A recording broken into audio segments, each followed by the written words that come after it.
توبة نصوحا عسى ربكم أن يكفر عنكم سيئاتكم ويدخلكم جنات تجري من تحتها الأنهار يوم لا يخزي الله النبي والذين آمنوا معه نورهم يسعى بين أيديهم وبأيمانهم يقولون ربنا أتمم لنا نورنا واغفر لنا إنك على كل شيء قدير. وقال عز وجل كما ورد في سورة النور وتوبوا إلى الله جميعا أيها المؤمنون لعلكم تفلحون. وقال جل وعلا كما ورد في سورة الزمر قل يا عبادي الذين أسرفوا على أنفسهم لا تقنطوا من رحمة الله إن الله يغفر الذنوب جميعا صدق الله العظيم. رب اشرح لي صدري ويسر لي أمري واحلل عقدة من لساني يفقهوا قولي. اللهم ربنا ألهمنا رشدنا واعذنا من شرور أنفسنا. اللهم أرنا الحق حقا وارزقنا اتباعه وأرنا الباطل باطلا وارزقنا اجتنابه. اللهم وفقنا أن نتوب إليك توبة نصوحا آمین یا رب العالمین۔ آپ میں سے بہت سے حضرات کے علم میں ہوگا اخباری اطلاع کی بنیاد پر کہ میری آج کی گفتگو کا موضوع ہے توبہ کی عظمت اور اس کی تاثیر۔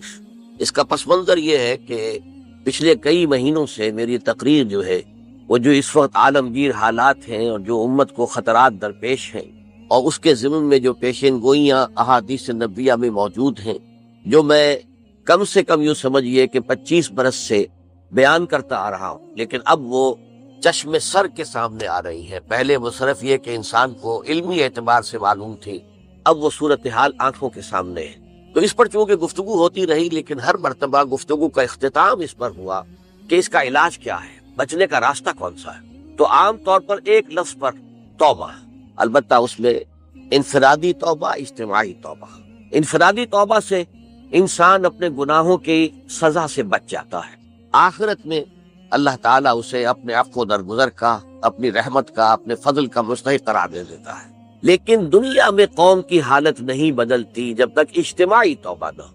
اس اجتماعی توبہ کے ضمن میں مختصراً تو میں نے کچھ باتیں عرض کی ہیں، لیکن پھر بھی چونکہ ہر مرتبہ گفتگو کے اختتام پر یہ بات آتی تھی اور وقت ختم ہو رہا ہوتا تھا، لہذا اس کے بارے میں تفصیل سے گفتگو نہیں ہو سکتی۔ تو آج میں نے طے کیا کہ جو حالات ہیں وہ تو اب سامنے آ رہے ہیں۔ جو سلسلہ شروع ہو گیا ہے عراق میں، جس کے بارے میں شیرون صاحب یہ کہہ چکے ہیں کہ عنقریب عراق پر ہمارا قبضہ ہو، یعنی امریکہ کا نہیں اسرائیل کا قبضہ ہو، اور یہ بات بھی اب سامنے آ چکی ہے کہ مڈل ایسٹ کا پورا نقشہ بدل دینے کا پروگرام ہے۔ یہ جو مڈل ایسٹ کے ممالک ہیں یہ کب وجود میں آئے تھے؟ پچھلی صدی 20ویں صدی میں جو پہلی جنگ عظیم ہوئی، اس سے پہلے یہ پورا علاقہ سلطنت عثمانیہ میں تھا، خلافت عثمانیہ کے تحت۔ پورا شمالی افریقہ، پورا یہ مغربی ایشیا، حجاز سمیت سارا معاملہ ایک سلطنت، ایک ملک، خلافت کے تحت۔ پہلی جنگ عظیم کے بعد پھر حصے بکھرے کیے انہوں نے، جیسے کہ مال غنیمت کو بیٹھ کر بعد میں تقسیم کیا جاتا ہے کہ اس عالم عرب کے جو ہے اب ٹکڑے ٹکڑے کر دو اور انہیں باہم تقسیم کریں۔ مصر، عراق یہ برطانیہ، شام، الجزائر یہ فرانس، لیبیا اطالویوں، آگے ہسپانویوں، یہ سارے ٹکڑے جو ہوئے تھے اور ملک بنے تھے، یہ تو اس وقت کی بندرباٹ تھی۔ اسی طرح اب کہا جا رہا ہے کہ اس جنگ کے بعد حقیقت میں مڈل ایسٹ کا نقشہ تبدیل کر دیا جائے۔ یہ صرف چینج آف ریجیم نہیں ہے، چینج آف ریجن ہے، علاقے کا۔ اور اس کو ہم اپنی اصطلاح میں جب کہیں گے تو گویا کہ ایک عظیم تر اسرائیل کے قیام کا منصوبہ ہے جس پر عمل کا آغاز ہو گیا۔ ورنہ اس جنگ کی کوئی وجہ سمجھ میں نہیں آئی، کوئی جرم ثابت نہیں ہوا صدام کا۔ پہلی خلیج کی جنگ میں تو اس کا جرم ثابت تھا، اس نے کویت پر حملہ کیا تھا۔ اس وقت تو کوئی جرم سرے سے ہے ہی نہیں۔ ان کے اپنے معائنہ انسپیکٹر جا کر بتاتے رہے کہ کچھ نہیں دیکھا ہم نے، وہاں کچھ نہیں پایا۔ اس حوالے سے سوچئے کہ کیا جواز، کوئی جواز پوری دنیا میں یہ بات تسلیم کی جاتی ہے کہ بلا جواز حملہ، اور کس قدر شدت سے ہے، کتنی طاقت سے ہے، کتنی قوت سے ہے، کتنی فوجیں آئی ہیں، کتنے جو ہے خلیج کے اندر جہاز کھڑے ہوئے ہیں جن پر سے کہ ہوائی جہاز اڑتے ہیں، کتنے چھوٹے چھوٹے جہاز کھڑے ہوئے ہیں، کہاں کہاں سے حملے ہو رہے ہیں۔ تو اصل میں وہ کتاب الملاحم کے اندر حضور نے جن خبروں کی پیشن گوئی کی تھی وہ اب ہمارے سامنے ہے۔ اسی طرح پاکستان کا معاملہ ہوتے ہوتے رفتہ رفتہ ہمارے گرد گھیرا تنگ ہو رہا۔ ہم پر ایک الزام تو وہ کہتے ہیں کہ آپ چاہے لاکھ دفعہ قسم کھا لیں ہم نہیں مانیں گے، شمالی کوریا کو ایٹمی صلاحیت جو ہے وہ آپ نے فراہم، ہمارے پاس ثبوت ہے۔ اس کے بدلے میں ان سے میزائل ٹیکنالوجی آپ نے لی ہے، ہمارے پاس ثبوت، اور آپ کشمیر میں کراس بارڈر انفلٹریشن اور ٹیررزم کو روک نہیں سکے، آپ نے نہیں روکا ہے۔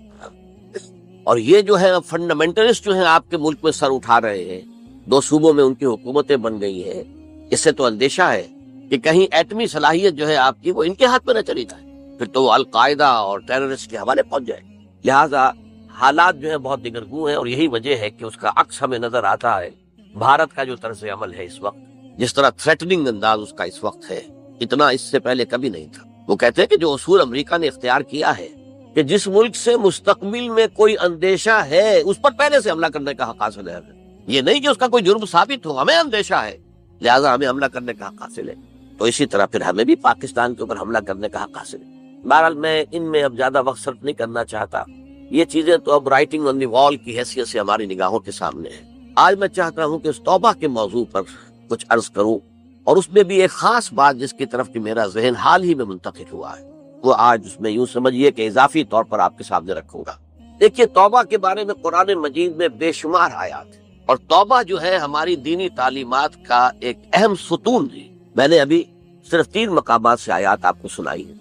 یا ایھا الذین آمنوا توبوا الی اللہ توبۃ نصوحا، اہل ایمان اللہ کی جناب میں توبہ کرو خلوص کے ساتھ، اخلاص کے ساتھ۔ توبۃ النصوح، زبانی کلامی نہیں، توبہ کی تسبیح نہیں، بالفعل تو عسیٰ ربکم ان یکفر عنکم سیئاتکم، امید ہے تمہارا رب تمہاری برائیوں کو تم سے دور کر دے گا۔ یہ توبہ کی تاثیر ہے۔ اگر آپ کے اخلاق اور کردار میں کوئی غلط شے شامل تھی، اللہ تعالیٰ آپ کے کردار کے دامن کو دھو دے گا، اور آپ کے اعمال نامے میں اگر دھبے لگے ہوئے تھے تو اللہ تعالیٰ ان دھبوں کو بھی دھو ڈالے گا۔ عسیٰ ربکم ان یکفر عنکم سیئاتکم ویدخلکم جنات تجری من تحتہا الانہار، اور تمہیں داخل کرے گا ان باغات میں جن کے دامن میں ندیاں بہتی۔ یوم لا یخزی اللہ النبی والذین آمنوا معہ، وہ دن جس دن اللہ تعالیٰ اپنے نبی کو رسوا نہیں کرے گا، معاذ اللہ ثم معاذ، اور نبی کے ساتھ ہی ان کو بھی کہ جو ان کے ساتھ ایمان لائے۔ نورہم یسعی بینہم بین ایدیہم و بایمانہم، ان کا نور ان کے داہنی سامنے طرف اور داہنی طرف دوڑتا ہوا، نور ایمان قلب سے پھوٹ رہا ہوگا اور وہ سامنے روشنی ڈالے گا، اور نور اعمال صالحہ داہنے ہاتھ کی طرف سے چونکہ عمل کرتے ہیں نیک ہم، تو وہاں سے نور ظاہر ہوگا جو دنیا میں اعمال کی شکل میں کمایا گیا تھا۔ اور اس وقت یہ اہل ایمان کہتے ہوں گے، یقولون ربنا اتمم لنا نورنا واغفر لنا، اے اللہ ہمارے نور کو کامل فرما دے۔ اس کا پس منظر یہ ہے کہ ظاہر بات ہے کہ ایمان کے درجات بھی بے شمار ہیں، کہاں ابو بکر صدیق کا ایمان، کہاں ایک عام صحابی کا ایمان، کہاں ہم جیسے غیر صحابہ عام مسلمانوں کا ایمان، کہ نسبت خاک رابع عالم پاک، اسی نسبت سے اس نور کی انٹینسٹی ہوگی۔ حضور نے فرمایا کچھ لوگوں کا نور تو اتنا ہوگا کہ وہ مدینے سے صنعاء تک اس کی روشنی پہنچ رہی ہو، یمن کے دارالحکومت تک، اور کچھ لوگوں کا نور اتنا ہوگا کہ صرف ان کے قدموں کے آگے روشنی ہو جائے، جیسے ٹارچ ہوتی ہے آپ کے ہاتھ۔ تو ظاہر بات ہے کہ اگر آپ کو رات کے وقت جنگل سے گزرنا ہو اور پگڈنڈی ہو کوئی اور اندھیری شب ہو، تو آپ کے لیے وہ ٹارچ بھی کس قدر بڑی غنیمت ہے کہ آدمی دیکھ لیتا ہے کہ سامنے سانپ ہے، کیا ہے، گڑھا ہے، کھائی ہے، کیا ہے۔ تو اس روز وہ جن کو وہ ٹارچ نصیب ہو گئی وہ بھی بہت خوش قسمت، بہت خوش قسمت، بہت خوش قسمت ہوں گے۔ لیکن ان کا کیا کہنا جن کا نور مدینے سے صنعاء تک پہنچ رہا، تو جن کے نور کی انٹینسٹی کم ہوگی وہ اللہ سے دعا کرتے ہوں گے، ربنا اتمم لنا نورنا، پروردگار ہمارے نور کو بھی کامل کر دے۔ تو نے اپنے ان بندوں پر کتنا فضل کیا ہے، کتنا بڑا نور ان کو عطا کیا۔ اتمم لنا نورنا، ہمارا نور بھی اس کا اتمام فرما دے، تکمیل کر دے۔ واغفر لنا، اور یہ کیسے ہوگا؟ ایسے ہوگا کہ ہمارے گناہوں کی پردہ پوشی کر دے۔ گناہوں کی پردہ پوشی ہوگی تو پھر اس نور کی انٹینسٹی میں اضافہ ہو جائے۔ واغفر لنا انک علی کل شیء قدیر، یقیناً تو ہر شے پر قادر ہے۔ پھر میں نے آپ کو آیت سنائی سورہ نور کی، یہ آیت نمبر 31، بڑی طویل آیت ہے، اس کا آخری ٹکڑا ہے، وَتُوبُوا إِلَى اللَّهِ جَمِيعًا أَيُّهَا الْمُؤْمِنُونَ لَعَلَّكُمْ تُفْلِحُونَ، اے ایمان والو اللہ کی جناب میں سب مل جل کر توبہ کرو تاکہ تم فلاح پاؤ۔ یہ گویا کہ اجتماعی توبہ کا جو میں نے آپ کے سامنے اصطلاح بیان کی ہے، یہ اس کا نقشہ ہے۔ اور ایک اور آیت جو میں نے آپ کو سنائی سورہ زمر کی آیت نمبر 53، بعض لوگوں پر کچھ مایوسی طاری ہو جاتی ہے، ہم اتنے عرصے سے گناہ کرتے چلے آ رہے ہیں، کیسے معافی ہوگی، کیسے ممکن ہے، کیسے چھٹکارا ملے گا؟ ایسے لوگوں کے لیے ان کے اطمینان کے لیے، ان کی دلجوئی کے لیے، ان کی تسلی کے لیے یہ آیت عظیم ترین آیات میں سے قرآن مجید۔ قل یا عبادی الذین اسرفوا علی انفسہم، اے نبی کہہ دیجئے، اے میرے وہ بندو جنہوں نے اپنی جانوں پر ظلم کیا ہے، ظلم اٹھایا ہے، زیادتی کی ہے۔ تم اگر گناہ کرتے رہے ہو تو اپنی جان پر ظلم کیا ہے، میرا تو کچھ نہیں بگاڑا۔ اللہ تو غنی ہے، اس کی تو سلطنت میں کوئی کمی نہیں آتی۔ ایک حدیث قدسی میں الفاظ آئے ہیں، میرے بندو اگر تم سب کے سب، اولکم و آخرکم و انسکم و جنکم، تمام انس و جن اور اولین سے لے کر آخرین تک کسی بدترین انسان جیسے فاسق و فاجر ہو جائیں، سب ابلیس بن جائیں، تب بھی میری سلطنت میں کوئی کمی نہیں ہوگی۔ اور اگر تم سب کے سب اولین و آخرین اور انس اور جن سب مل کر جو متقی ترین انسان ہو سکتا ہے ویسے بن جاؤ، ابو بکر صدیق بن جاؤ، تب بھی میری سلطنت میں کوئی اضافہ نہیں ہو۔ تو اللہ تعالیٰ کا تو کچھ بگڑتا نہیں ہے، انسان گناہ کرتا ہے تو اپنا نقصان ہے۔ قل یا عبادی الذین اسرفوا علی انفسہم، کہہ دیجئے اے نبی، اے میرے وہ بندو جنہوں نے اپنی جانوں پر ظلم کیا ہے، ستم کیا ہے، ظلم ڈھایا ہے، لا تقنطوا من رحمت اللہ۔ میں آج بعض حدیثیں اس موضوع پر آپ کو سناؤں گا، عجیب چشم کشا حدیثیں ہیں۔ میں نے چونکہ اس موضوع پر گفتگو کرنی تھی تو میں نے کچھ اس پر احادیث کا تفحص کیا، تو واقعہ یہ ہے کہ بعض احادیث پڑھ کر خود میری جو ہے میرے علم میں اضافہ ہوا، ادھر میری توجہ آج تک نہیں گئی تھی۔ لا تقنطوا من رحمت اللہ، اللہ کی رحمت سے مایوس مت ہو۔ ان اللہ یغفر الذنوب جميعا، اللہ تعالیٰ تمام کے تمام گناہ معاف کر دے۔ اللہ تعالیٰ کی قدرت ہے، اللہ کا اختیار ہے، اللہ کا فیصلہ ہے، لہذا مایوس نہ ہو، اصلاح کرو۔ احادیث تو میں بعد میں آپ کو سناؤں گا، اس سے پہلے اس کا فلسفہ سمجھ لیجئے اصل میں کیا ہے۔ دیکھیے، ایک ہے طبیعی اعمال، فزیکل، ان کا ہم دنیا میں اصول یہ دیکھتے ہیں کہ اس کے نتائج لازمی ہوتے ہیں اور اسے چھٹکارا نہیں مل سکتا۔ آپ نے سنکھیا کھایا ہے تو مریں گے، چائے کھانے کے بعد آپ نے خودکشی کا ارادہ کیا، سنکھیا کھا لیا، اب چاہے آپ پر ندامت ہو، پشیمانی ہو، پریشانی ہو، توبہ کرے، آپ بچنے کا کوئی سوال نہیں، مرنا ہی مرنا۔ اللہ یہ کہ اللہ تعالیٰ جو ہے اپنی معجزانہ کسی قدرت سے اس عمل کا جو طبعی نتیجہ ہے اس کو نکلنے سے روک دے۔ آگ کی فطرت ہے کہ وہ جلاتی ہے، اللہ کے حکم کے تحت حضرت ابراہیم کو اس نے نہیں جلایا، یا نار کونی بردن وسلام علی ابراہیم، لیکن یہ ہمیشہ نہیں ہوتا، یہ تو ایک دفعہ ہو گیا بس۔ اللہ جب چاہے اب بھی کر سکتا ہے، لیکن یہ روز روز نہیں ہوتا۔ روز روز جو بھی فزیکل لاز ہیں وہ چل رہے ہیں، اگر وہ نہ چلے تو کوئی سائنس پاسبل ہی نہ ہو، کوئی ٹیکنالوجی ممکن ہی نہ ہو۔ یہ تو ان فزیکل کیمیکل لاز جو ہے ان کا دوام ہے کہ جس کی وجہ سے یہ ساری سائنس اور ٹیکنالوجی اب کہاں سے کہاں پہنچ رہی ہے کہ عروج آدم خاکی سے انجم سہمے جاتے ہیں کہ یہ ٹوٹا ہوا تارا کہیں مہی کا عمل نہ بن جائے۔ تو یہ توبہ جو ہے فزیکل اعمال میں مفید نہیں ہے، چاہے آپ پر یہ احساس میں کیا کر بیٹھا، کیا میں نے کیا، کیوں میں نے کھا لیا یہ سنکھیا، تو اب اثر کرے۔